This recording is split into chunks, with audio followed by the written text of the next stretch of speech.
Hello नमस्ते friends. तो आज हम बात करेंगे, ये हमारा पार्ट 4 है। ये भाग 4 है। तो इसमें हम बात करेंगे, हम इसमें टॉपिक वाइज चुनते आता हूँ कि कौन सा क्लास, कौन सा पार्ट कब इम्पोर्टेंट है। इसी हिसाब से पूरा क्लास जो है आपको बेहतर तरीके से बताया जाएगा।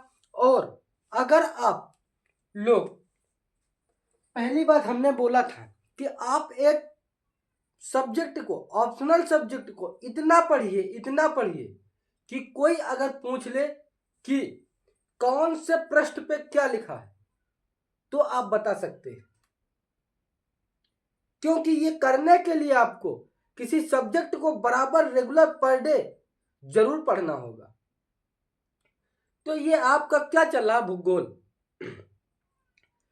अगर आपसे ऑप्शन या आपसे कोई पूछ ले कि भूगोल क्या है, तो आप बता सकते हैं भूगोल क्या है। भूगोल ऐसा विषय है जिस पर पृथ्वी पर रहने वाले सारे जीव जंतु, पर्वत, नदियां आदि का अध्ययन किया जाता हो, उसे भूगोल कहते हैं। भूगोल क्या है, कितने प्रकार के भूगोल होते हैं, भूगोल के 6 मुख्य भाग क्या क्या होता, ये सब हम बात करेंगे। अगर कोई पूछ ले भूगोल के मुख्य भाग क्या, तो आप नहीं बता सकते। सिर्फ जो है 4 मुख्य भाग होते हैं भूगोल के। आर्थिक भूगोल, मानव भूगोल, भौतिक भूगोल, 3 हो गए। लास्ट राजनीतिक भूगोल। 4 भूगोल के मुख्य भाग होते हैं। आर्थिक में क्या होता है, ये सब हम बात कर रहे हैं। तो चलिए हम बात करते हैं।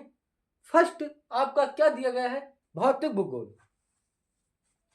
भौतिक भूगोल, अब आपको समझ में आएगा भौतिक का मतलब जो हमारे आसपास चीजें दिखाई दे रही, पंखा है, कुछ भी है, ये सब भौतिक है। तालाब, झील, कुआं, नदी इत्यादि चीजें भौतिक हैं। हमने बात किया था कि अगर किसी झील को दर्शाना हो तो इससे दर्शाते हैं, अगर किसी तालाब को दर्शाना हो इस प्रकार भरा होता है, और अगर कुआं को दर्शाना हो तो गोला गोला ये सब भरा रहेगा। नहर को दर्शाना हो तो कुछ इस प्रकार, अगर पुल को, सेतु को दर्शाना हो तो कुछ इस प्रकार। ये सब भूगोल के टर्म्स हैं कि किससे क्या दर्शाया जाता, हमने सब बात किया था। चलिए हम अपने टॉपिक पर बात करते हैं।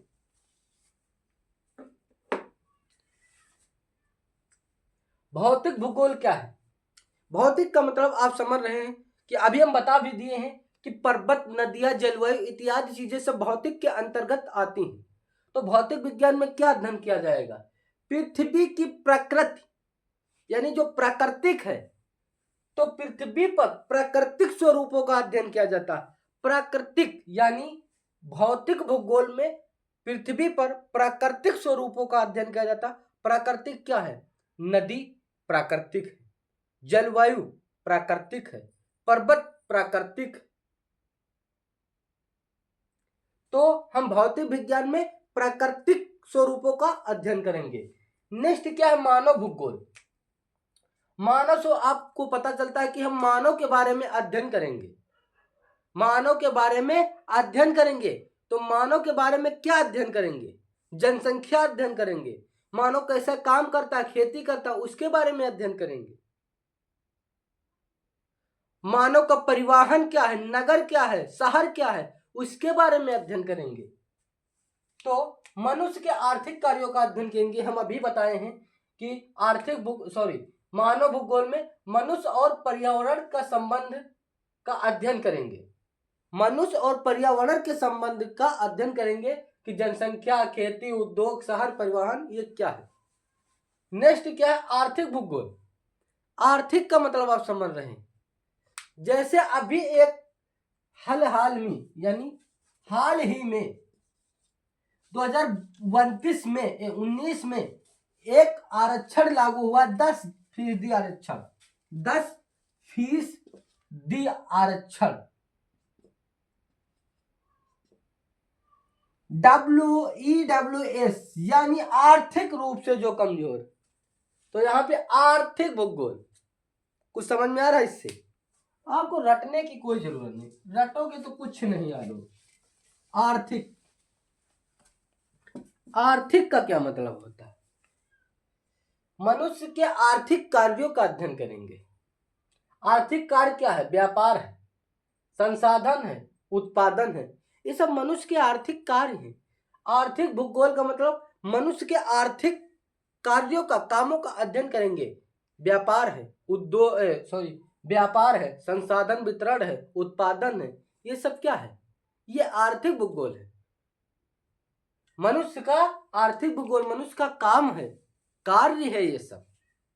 और राजनीतिक भूगोल, राजनीति के बारे में आपको अच्छे तरीके से पता है कि राजनीतिक भूगोल के बारे में हम देश के सीमाओं का, कि कौन सी सीमा कहां तक है, और भौगोलिक प्रभाव का अध्ययन करेंगे। राजनीतिक में देश की सीमाओं और भौगोलिक प्रभाव का अध्ययन करेंगे। देश की सीमाएं, यहां पे पॉइंट फंस गया। देश की सीमाएं, देश क्या है? देश क्या है?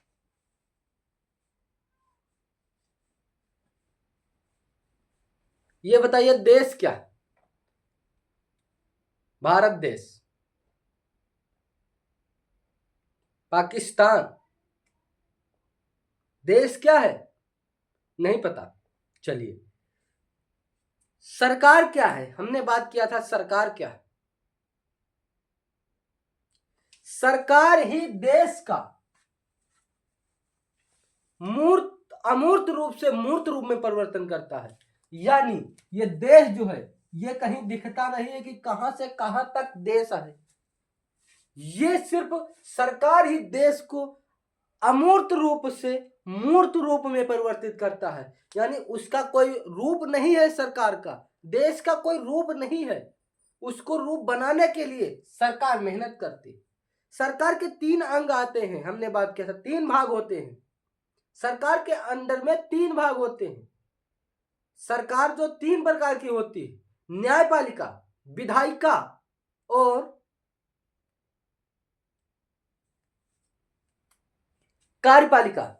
विधायिका जिसमें कानून का निर्माण होता है, यहां हम पढ़ाने लगे इतिहास।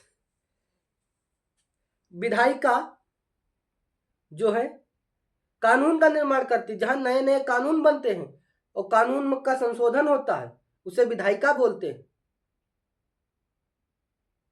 और कार्यपालिका, जहां लोग कार्य करते हैं, जैसे IAS PCS ये भी कार्य करते हैं, प्रधानमंत्री, मुख्यमंत्री ये भी काम करते हैं, ये कार्यपालिका के अंतर्गत आ जाते हैं। और न्यायपालिका, न्यायपालिका 3 चरणों में होती है, एक जिला स्तर, एक हाई कोर्ट, एक सुप्रीम कोर्ट। सुप्रीम कोर्ट के अलावा इससे आखिरी, सुप्रीम कोर्ट को हम वरिष्ठ संवैधानिक बोलते हैं। यानी इससे बड़ा कोई संविधान नहीं, इससे बड़ा कोई भी कोर्ट नहीं है। सुप्रीम कोर्ट से बड़ा कोई कोर्ट नहीं है। सुप्रीम कोर्ट जो सुना देगा वो आपको मानना पड़ेगा।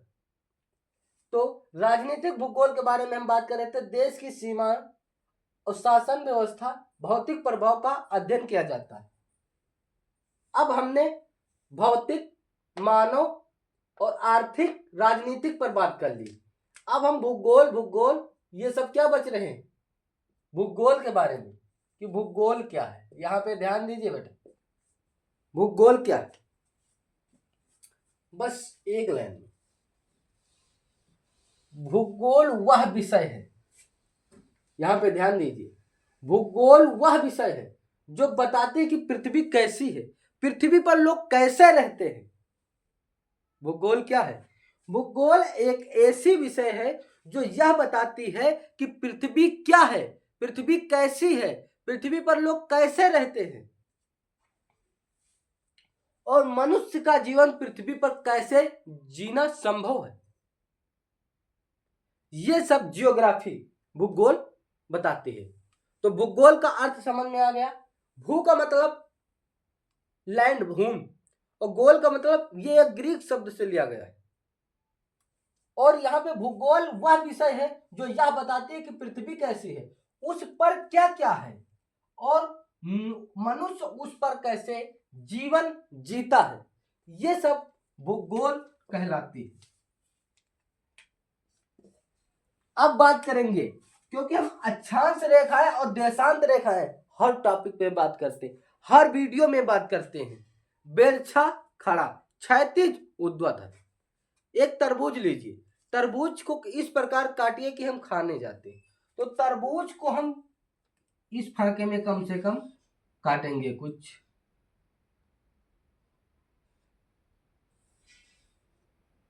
ऐसी फाकी बनाते हैं, बन नहीं पाए नहीं, बाकी जो है ऐसी फाकी हम बनाते हैं तरबूज की। तो ये खड़ी खड़ी हम बनाते हैं, तो खड़ी खड़ी क्या हो गई, खड़ी खड़ी देशांत। और यही एक तरबूज मान लीजिए, एक हम तरबूज लिए हैं, तरबूज को बीचों बीच से काटते हैं, इस रेखा को, इस वृत्त को विषुवत वृत्त या विषुवत रेखा बोलते हैं, विषुवत या भूमध्य रेखा, रेखा। और इसके ऊपर और इसके नीचे जो पूरब से पश्चिम की ओर लाइनें आती हैं उसे हम क्या बोलते हैं, अक्षांश रेखा। और जो खड़ी लाइन होती है उसे हम क्या बोलते हैं, देशांत रेखा। और ये जो विषुवत रेखा है या विषुवत भूमध्य रेखा है, इसके चारों ओर की जलवायु बहुत गर्म होती है। जब जब हम ध्रुव पर पहुंचेंगे उतना ही हमको ठंडक मिलेगी। इतनी बात समझ में आएगी। और ये अगर कोई व्यक्ति यहां खड़ा है और ऊपर जा रहा, तो इससे यह पता चलेगा कि ये व्यक्ति किस क्षेत्र में, यहाँ पे क्षेत्र क्या है, और इससे यह पता चलेगा कि ये क्षेत्र किस एरिया में है, यह कितनी दूरी पर है और यह कौन से स्थान पे है, इससे यह पता चलेगा। अक्षांश रेखा से यह पता चलेगा कि वो व्यक्ति, वो स्थान कितनी दूरी पर भूमध्य रेखा के है, और देशांत से यह पता चलेगा वो स्थान कहाँ पे। इतनी बात समझ में आ रहा है, इतनी बात समझ में आ गया, कोई डाउट? तो अक्षांश रेखा, देशांत रेखा, भूमध्य रेखा, वृत्त, ये सब समझ में आ गया। पृथ्वी जो है ग्लोब का प्रतिनिधित्व, या ग्लोब पृथ्वी का प्रतिनिधित्व क्यों करता है, ग्लोब जो है पृथ्वी का प्रतिनिधित्व क्यों करता है, क्योंकि ग्लोब जो है, जो पृथ्वी है वो ग्लोब के आकार की देखने में लगती है। और लोग कहते हैं ऐसा लगता है सूरज घूम रहा, ऐसा नहीं, क्योंकि जब हम सब लोग अंतरिक्ष पर ISS इंटरनेशनल स्पेस स्टेशन पे हम जब जाते हैं, जब अंतरिक्ष में जाते हैं, तो वहां से देखने में ऐसा लगती है पृथ्वी गोल है, यानी लगभग गोलाकार है, और वो एकदम ग्लोब की जैसा दिखाई देती है, इसीलिए ग्लोब पृथ्वी का प्रतिनिधित्व करता है। इतनी बात समझ में आ गई। तो चलिए हम नेक्स्ट वीडियो में क्या बात करेंगे, हम नेक्स्ट वीडियो में बात करेंगे भूमध्य रेखा से दूरी कैसे मापी जाती है। जैसे हम यहाँ हैं, ये अक्षांश रेखा, तो यहाँ से यहाँ तक की दूरी हम कैसे मापी जाती है, इसके बारे में बात करेंगे। तो इतना आपको समझ में आ गया ना, इतना समझ में आ गया। अब हमको ये बताइए, अब आप लिखिए, और ये सब एक एक लाइन के हैं, ये लिखिए आप कि भौतिक भूगोल क्या है, मानव भूगोल क्या है, आर्थिक भूगोल क्या है, राजनीतिक भूगोल क्या है, और भूगोल क्या है। कमेंट में आप तुरंत कमेंट करिए।